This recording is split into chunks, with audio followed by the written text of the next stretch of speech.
নমস্কার, weather with Suvendu চ্যানেলে আপনাকে আরো একবার অনেক স্বাগত জানাই। প্রিয় দর্শক, আজ জানুয়ারি 16 তারিখ বৃহস্পতিবার, সাল 2024। আজকের পূর্বাভাসে আপনাদেরকে জানাবো যে আগামী কয়েকটা দিনে আবহাওয়াতে কোথায় কেমন পরিবর্তন ধরা পড়তে পারে। প্রিয় দর্শক, ইতিমধ্যে রোদ ঝলমলে আবহাওয়া এবং সেই সাথে বিগত 24 ঘন্টা থেকে শুরু হওয়া কনকনে ঠান্ডা হাওয়ার হাত ধরে কিন্তু কলকাতা সহ পশ্চিমবঙ্গের সর্বত্রই কিন্তু তাপমাত্রা আবারও নতুন করে নামছে। সেই সাথে ঝাড়খণ্ড, বিহারের বিভিন্ন জায়গা, সেই সাথে বাংলাদেশ, ত্রিপুরার বিভিন্ন জায়গা, এমনকি ওড়িশাতেও কিন্তু লাগাতার তাপমাত্রা নেমে চলেছে। এই তাপমাত্রা নিম্নগতি কতদিন পর্যন্ত থাকতে পারে আগামী কয়েকটা দিনে, বিশেষ করে জানুয়ারির যে বাকি দিনগুলো পড়ে রয়েছে, মানে জানুয়ারির যে অর্ধেক মাস এখনো পড়ে আছে, এই সময়টাতে অর্থাৎ এখনো পর্যন্ত এই সময়টা জুড়ে শীতের দাপট কেমন থাকবে সেই ব্যাপারেও জানাবো। জানুয়ারির শেষ দিকে নতুন করে কিন্তু একটা বৃষ্টির সম্ভাবনাও তৈরি হচ্ছে, সেই ব্যাপারেও কিছুটা ইঙ্গিত দিয়ে রাখবো। যারা এখনো পর্যন্ত চ্যানেলটি সাবস্ক্রাইব বা ফলো করেন, এখনই চ্যানেলটিকে সাবস্ক্রাইব আর ফলো করে রাখবেন। প্রিয় দর্শক, এই মুহূর্তে আজকে বৃহস্পতিবার ভোরে যে মিনিমাম টেম্পারেচার রেকর্ড হয়েছে তার একটা পরিসংখ্যান আপনাদের সামনে তুলে ধরলাম। যদিও অদ্ভুত এক কারণে মাঝে মাঝেই দেখছি যে মিনিমাম টেম্পারেচারের অনেক জায়গাতেই কিন্তু যে তাপমাত্রার পরিমাপগুলো সেগুলো কিন্তু পাওয়া যাচ্ছে না। যেরকম পুরুলিয়া, সেখানে কিন্তু কোনো তাপমাত্রা রেকর্ড এখনো পর্যন্ত পাওয়া যায়নি। তো যাই হোক, আজকে তাপমাত্রা রেকর্ড হচ্ছে শ্রীনিকেতন বীরভূমে, সেখানে 11 ডিগ্রি সেলসিয়াস। সেই সাথে মালদাতে রেকর্ড হয়েছে 12.9 ডিগ্রি সেলসিয়াস। কলকাতার সল্ট লেকে 15.2 ডিগ্রি সেলসিয়াস। তবে কলকাতার পাশে হাওড়াতে যথেষ্ট ঠান্ডা, 11.2 ডিগ্রি সেলসিয়াস তাপমাত্রা এখানে রেকর্ড হয়েছে। এরই সাথে 14.8 ডিগ্রি সেলসিয়াস তাপমাত্রা রেকর্ড হয়েছে কলকাতার আলিপুর মেট্রোলজিক্যাল ডিপার্টমেন্টে। এরই সাথে দীঘাতে তাপমাত্রা রেকর্ড হয়েছে 12.6 ডিগ্রি সেলসিয়াস। ডায়মন্ড হারবারে 13.4, দার্জিলিংয়ে 5.6। এরই সাথে কোচবিহারে তাপমাত্রা রেকর্ড হয়েছে 11.2 ডিগ্রি সেলসিয়াস। অন্যদিকে বাঁকুড়াতে তাপমাত্রা রেকর্ড হয়েছে 11 ডিগ্রি সেলসিয়াস। আসানসোলে তাপমাত্রা রেকর্ড হয়েছে 10.9 ডিগ্রি সেলসিয়াস। বর্ধমান সদর শহরের তাপমাত্রার পরিসংখ্যান কিন্তু পাওয়া যায়নি, সেই সাথে নদিয়ার কৃষ্ণনগরেরও পাওয়া যায়নি। তবে অনুমান করছি এখানেও কিন্তু মোটামুটি 11 ডিগ্রি সেলসিয়াসের আশেপাশে আজকে মিনিমাম টেম্পারেচার ঘোরাফেরা করছিল।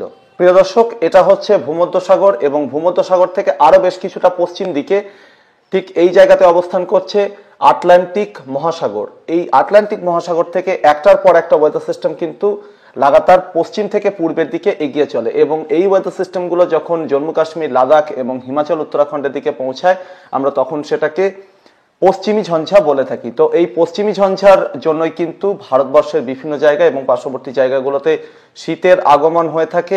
এরকমই একটি পশ্চিমী ঝঞ্ঝা কিন্তু এই মুহূর্তে ভারতের জম্মু কাশ্মীর এবং লাদাখের দিকে প্রবেশ করেছে এবং এখানে প্রচুর পরিমাণে তুষারপাত দিচ্ছে। এরই সাথে আফগানিস্তানের উত্তরাঞ্চল, মধ্যাঞ্চলে বিভিন্ন জায়গা, পাকিস্তানের পশ্চিমের বিভিন্ন জায়গা, উত্তর পশ্চিমাঞ্চলে এই এলাকাগুলোতে কিন্তু হিমাঙ্কের নিচে তাপমাত্রা ঘোরাফেরা করছে। জম্মু কাশ্মীর, লাদাখের বিভিন্ন জায়গার সাথে সাথে হিমাচল, উত্তরাখণ্ডের বিভিন্ন জায়গা এবং পার্শ্ববর্তী জায়গাগুলোতেও কিন্তু হিমাঙ্কের নিচে তাপমাত্রা ঘোরাফেরা করছে। এই পশ্চিমী ঝঞ্ঝাটির কারণে কিন্তু ইতিমধ্যেই ভারতের উত্তরাঞ্চলে বিভিন্ন জায়গাতে আকাশ রয়েছে মেঘাচ্ছন্ন। এমনকি উত্তরপ্রদেশে কিছু কিছু জায়গা এবং ভারতের রাজধানী দিল্লি সহ বিহারের একাংশ, এই এলাকাগুলোর কোথাও কোথাও কিন্তু বৃষ্টিও হচ্ছে এই মুহূর্তে। এবং ট্রপোস্ফিয়ারের উপরস্তরে মেঘ কিন্তু এই মুহূর্তে বিহারের বিভিন্ন জায়গার সাথে সাথে দার্জিলিং, কালিম্পং, জলপাইগুড়ি, আলিপুরদুয়ার, কোচবিহার, সেই সাথে 2 দিনাজপুর, মালদা, বীরভূমের কিছু কিছু জায়গা, মুর্শিদাবাদের উত্তরাঞ্চলে কিছু কিছু জায়গা, বাংলাদেশের উত্তরাঞ্চলে রংপুর, রাজশাহী, ময়মনসিংহ, ঢাকা ডিভিশনের উত্তরাঞ্চলে কিছু কিছু জায়গা, চট্টগ্রাম ডিভিশনের উত্তরাঞ্চলে কিছু কিছু জায়গা, এই এলাকাগুলোতে কিন্তু মেঘ পৌঁছে গিয়েছে। তবে এই মেঘ থেকে কিন্তু বৃষ্টি হবে না। বৃষ্টি দেওয়ার মতো মেঘ কিন্তু এই মুহূর্তে উত্তরপ্রদেশের উপরে অবস্থান করছে। তবে জম্মু কাশ্মীর, লাদাখের সঙ্গে সঙ্গে হিমাচল, উত্তরাখণ্ড, নেপালের বিভিন্ন জায়গাতে তুষারপাত চলছে এবং এটা এখনো কন্টিনিউ থাকবে। সেই সাথে দার্জিলিং, কালিম্পং এবং লাগোয়া সিকিমের দিকে কিন্তু সিকিমের দিকে তুষারপাত এবং দার্জিলিং, কালিম্পংয়ের দিকটাতে হালকা ছিটেফোঁটা বৃষ্টি কিন্তু আগামী 48 ঘন্টার মধ্যে হতে পারে। তবে কলকাতা সহ দক্ষিণবঙ্গ, সেই সাথে ঝাড়খণ্ডের বিভিন্ন জায়গার সাথে সাথে 2 দিনাজপুর, মালদা, এই জেলাগুলোর দিকেও কিন্তু বৃষ্টির সম্ভাবনা প্রায় নেই বললেই চলে এই ওয়েদার সিস্টেমটার কারণে। অর্থাৎ এই ওয়েদার সিস্টেমটার ম্যাক্সিমাম প্রভাব কিন্তু সেটা উত্তরপ্রদেশ এবং লাগোয়া আশেপাশে এলাকার উপরই সীমাবদ্ধ থাকবে। পূর্বের দিকে আসার সাথে সাথে কিন্তু এটা দুর্বল হতে থাকবে এবং বাংলাদেশ, ত্রিপুরা সহ পশ্চিমবঙ্গের বেশিরভাগ জায়গা, ঝাড়খণ্ড এবং ওড়িশার বেশিরভাগ জায়গাতে কিন্তু বৃষ্টি দিতে পারবে না বলেই মনে হচ্ছে।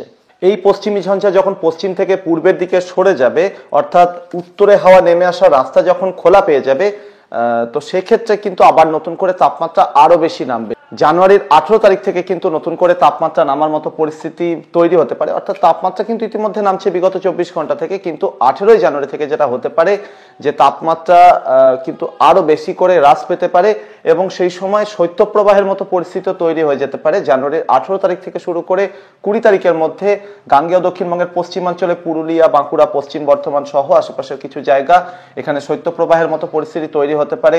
ঝাড়খণ্ডের বেশিরভাগ জায়গা জুড়ে শৈত্যপ্রবাহের মতো পরিস্থিতি, বিহারেও কিন্তু এই সময় শৈত্যপ্রবাহের মতো পরিস্থিতি তৈরি হতে পারে, এরকমই সম্ভাবনা কিন্তু রয়েছে। অর্থাৎ আপাতত বৃষ্টির কোনো সম্ভাবনা নেই বেশিরভাগ জায়গা জুড়ে, তবে আংশিক মেঘাচ্ছন্ন আকাশ উত্তরবঙ্গের দিকটাতে এবং লাগোয়া আশেপাশের জায়গার দিকে থাকবে। বিহার, ঝাড়খণ্ডে কোথাও কোথাও আংশিক মেঘাচ্ছন্ন আকাশ, বাংলাদেশের উত্তরাঞ্চলে কোথাও কোথাও আংশিক মেঘাচ্ছন্ন আকাশ আগামী 24 বা 48 ঘন্টাতে থাকবে।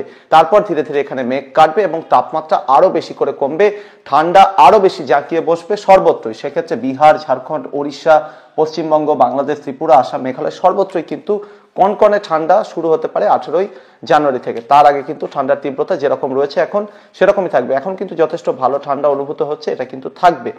এরপর যেটা হতে পারে যে মোটামুটি জানুয়ারির 21, 22, 23 তারিখ পর্যন্ত কিন্তু কম বেশি ভালো ঠান্ডা থাকবে। তবে 24 থেকে 26 তারিখের মধ্যে নতুন করে তাপমাত্রা বাড়তে পারে একটা পশ্চিমী ঝঞ্ঝার কারণে, এবং সেই সময় কিন্তু শীত পুরোপুরি উধাও হয়ে যাবে না, ঠান্ডা থেকে যাবে।